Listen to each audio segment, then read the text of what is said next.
भवग्नमभीष्टदोहं तीर्थास्पदं शिवविरञ्चिनुतं शरण्यं भृत्यार्त्रिहं प्रणतपाळभवाब्धिपूतं वन्दे महापुरुषते चरणारविन्दं सदाशिवसमारम्भ्य शङ्कराचार्यमध्यमा अस्मादाचार्यपर्यन्तं वन्दे गुरुपरम्परा।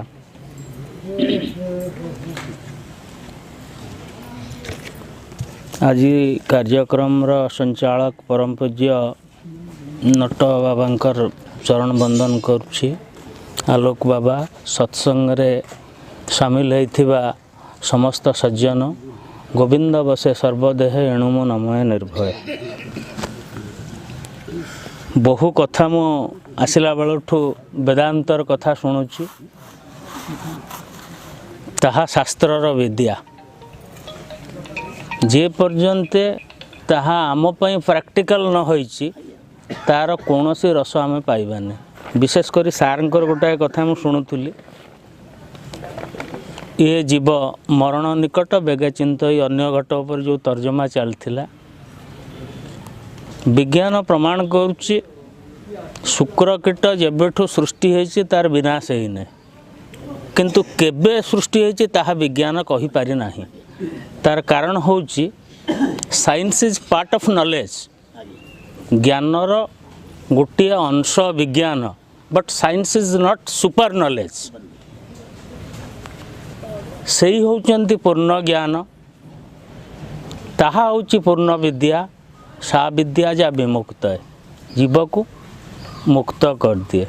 कौन जीव मुक्त हब, ये होउछि बड़ कथा। जीवर मुक्तिटा कोठी हब, ताकू कई कई महापुरुष निर्वाण बोली कहिसंती, मोक्ष बोली कहिसंती। साल्वेशन इंग्रेजी रे कुआ जाइछि, पाश्चात्य दार्शनिक माने ताकू साल्वेशन बोली कहिसंती।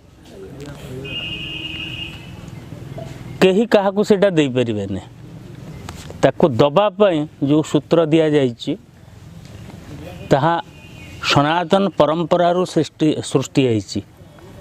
सनातन परंपरा आमे जेतिकी गुरुंग मुहर शुणीचु ता चारोटी स्तंभ पर प्रतिष्ठित। प्रथम स्तंभ अनंतवाद, ईश्वरवाद व इन्फिनिटी पावर। द्वितीय हला शास्त्रवाद, तृतीय हला जन्मांतरवाद और यही तीनटा वाद को जी प्रतिष्ठा कला सी हूँ गुरुवाद। गुरुवाद केतेबेले सृष्टि हला ना, से अनंत स्रष्टा जेतेबेले सृष्टि के तैयारी कले, ये गछ को तैयारी कले, आमको तैयारी कले, महाराज कहते विज्ञान आज पर्यंत पहुँची पारने सहीटी। वस्त्र अलंकार, गछ एवं फल, बाप पुओ, ये सहीटी पहुँची पारने। आपण साधारण जीवनचर्या देखंतु, पिता माता संयोग हेले पिला जन्म हुए, किंतु छुआटे जन्म न होला पर्यंत आमर अधिकार नहीं आमे तांको बापा बोली कहबाकू। से सेतेबेल पर्यंत कार पुओ, कार स्वामी, किंतु कार बापा है नांती। पिलाटी आसिले पिता पुत्र गुरु शिष्य सम अवतार। शिष्य पई गुरु सिना जगतर सार। तो गुरु शिष्य परंपरा जहाँ बाबा कहते एबे भी बद्रीनाथ गले नरनारायण पर्वत को हमको देखा मिले, जी बद्रीनाथ रे चिर विद्यमान। ये संसार रे एमिति अलौकिक जिनस अच्छी जो विज्ञान आज पर्यंत पहुँची पारने, जहाँ परमात्मा द्वारा सृष्टि होइछि। वेद वेदांतर सिद्धांत को जो महामानुभवी माने अनुभव करछंती, से माने महापुरुष होइके संसार को आछंती, से माने दिग्दर्शन देइछंती। भगवान निजे कहउछंती आचार्य मांग विजानियात नाव मन्यते कहिर्चित न मर्त्या बुद्ध्या तबे सर्वदेवमय गुरु।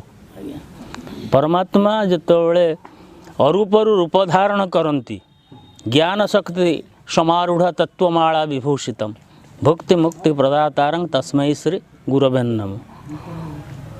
महापुरुष भीम भोईंकठू उत्कलीय पंचसखांकर साहित्य देखिले मिले, पदे पदे रे वेद वेदांत को से धाड़ी धाड़ी कर वेद वेदांत को लिखि देइछंती। आमे कहि परियो आमे तांको साधना को देखिछे, से की साधना करथिले। भगवत गीता कहले श्रेयान द्रव्यमय यज्ञाच ज्ञान यज्ञ परंतप सर्वाकर्म खिलं पार्थ ज्ञाने परिसमाप्यते।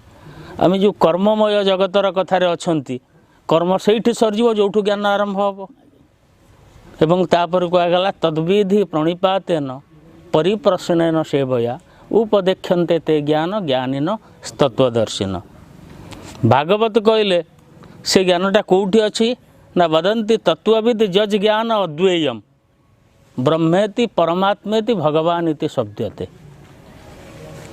तेणु आमे जितेबले संसार को आसीचे प्राण जीव शरीर ये सब विभिन्न कथा आलोचना होउथला, जुगर कथा भी आलोचना होउथला। कई जने उत्कलीय महापुरुष लिखिचंती कहीं आसीछु मन किस नेबा पाई रे आसीछु लंगड़ा होई जीव शून्य होई रे घाई जाक मुकुला तू बंध केते बांधुरे आपे मल्ले जुग जाए पर लागे कांदुरे। आमे सत्य जुगर मनुष्य सेतिक बेले थिले जितेबले माँ पेटे रही आमे खाद्य पाउथुले एवं माटी के स्पर्श कला बेले माँ स्तन रे क्षीर थिला, आकाश आम उपरे छता हाइकी थिला, वायु आम पई घुरुथुला, पानी आम पई अपेक्षा करथिला। तेणु सेई जुग ही सत्य जुग शिशुर जुग जितेबले जीव शिष्य हो जाए सी शिशु अवस्था को आसी जाए। त्वमेव शरणं गच्छ सर्वभावेन भारत तत्प्रसादात् परां शांति स्थानं प्राप्स्यसि शाश्वतम। से स्थान आउ कौटी ना ताको केते महापुरुष केते भाषा लिखिचंती। अरविंद कहले consciousness can consume the cosmic चेतनार उत्तरण रे चैत्य सत्तार अवतरण। एवं टिके आगुरु आमर बाबा कहूले आम भितर षड्चक्र अच्छी, आम भितर से ऊर्जा अच्छी जहा पृथ्वी रे गच्छित थिबा समस्त पारमाणविक शक्ति ठू 6 गुण अधिक। आमे कलाम को फादर ऑफ मिसाइल कहले, कणाद को फादर ऑफ फिजिक्स कहले। से माने जुगर सही अवस्था प्राप्ति होइतिले। ज्ञान भक्ति एवं कर्म तीनटा जाक परिपूरक। आमे सेतिक बेले कर्मयोगी हो जिबा जिते बेले आम कर्म निष्काम हब। भागवत रे कहगला कर्म करिण कर्म तेजी सात्विके मोर पादे भजी। आमे सेते बेले निष्कामी हो जिबा जिते बेले गृह करिण गृही मळे न पशु रहिबा निरोळे। अष्टादश पुराण रचना करके भगवान व्यास 2 धाड़ी रे ताकू शेष कर देले। परोपकाराय पुण्याय पापाय परपीडनम। आज पर्यंत आम बुझीपारे से पर शब्दर अर्थ कौन। वेद कहले वसुधैव कुटुंबकम, आम समस्ते परमात्मा संतान। ताले पर आमर किए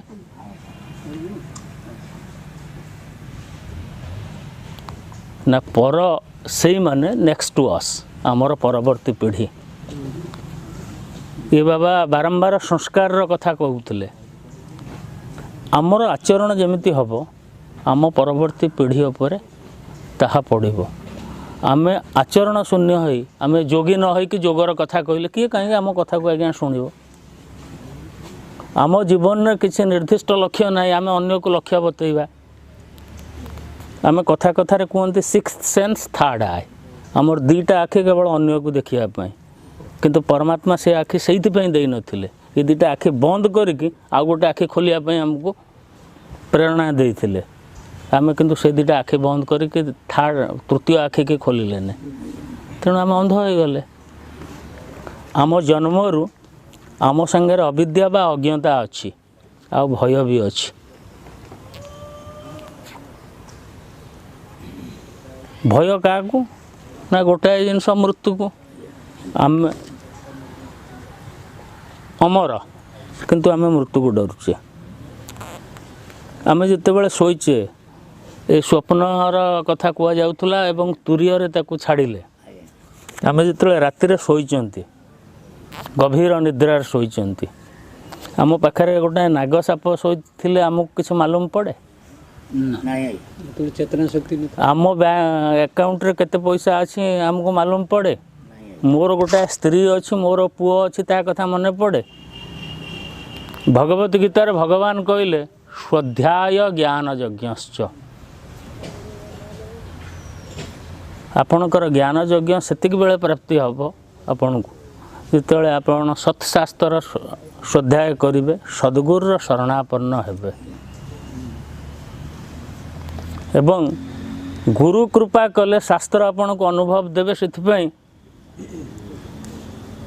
आध्यात्मिक शास्त्र को गुरु बोली कुआगला भगवान कर स्वरूप बोली कुआगला नमामि देवं करुणानिधानं तमालवर्णं शोहितावतारम अपार संसार समुद्र सेतुं भजामहे भागवत स्वरूपम भागवत को भगवान कर बांगमयी प्रतिमा बोली कुआगला शब्द को ब्रह्म बोली कुआगला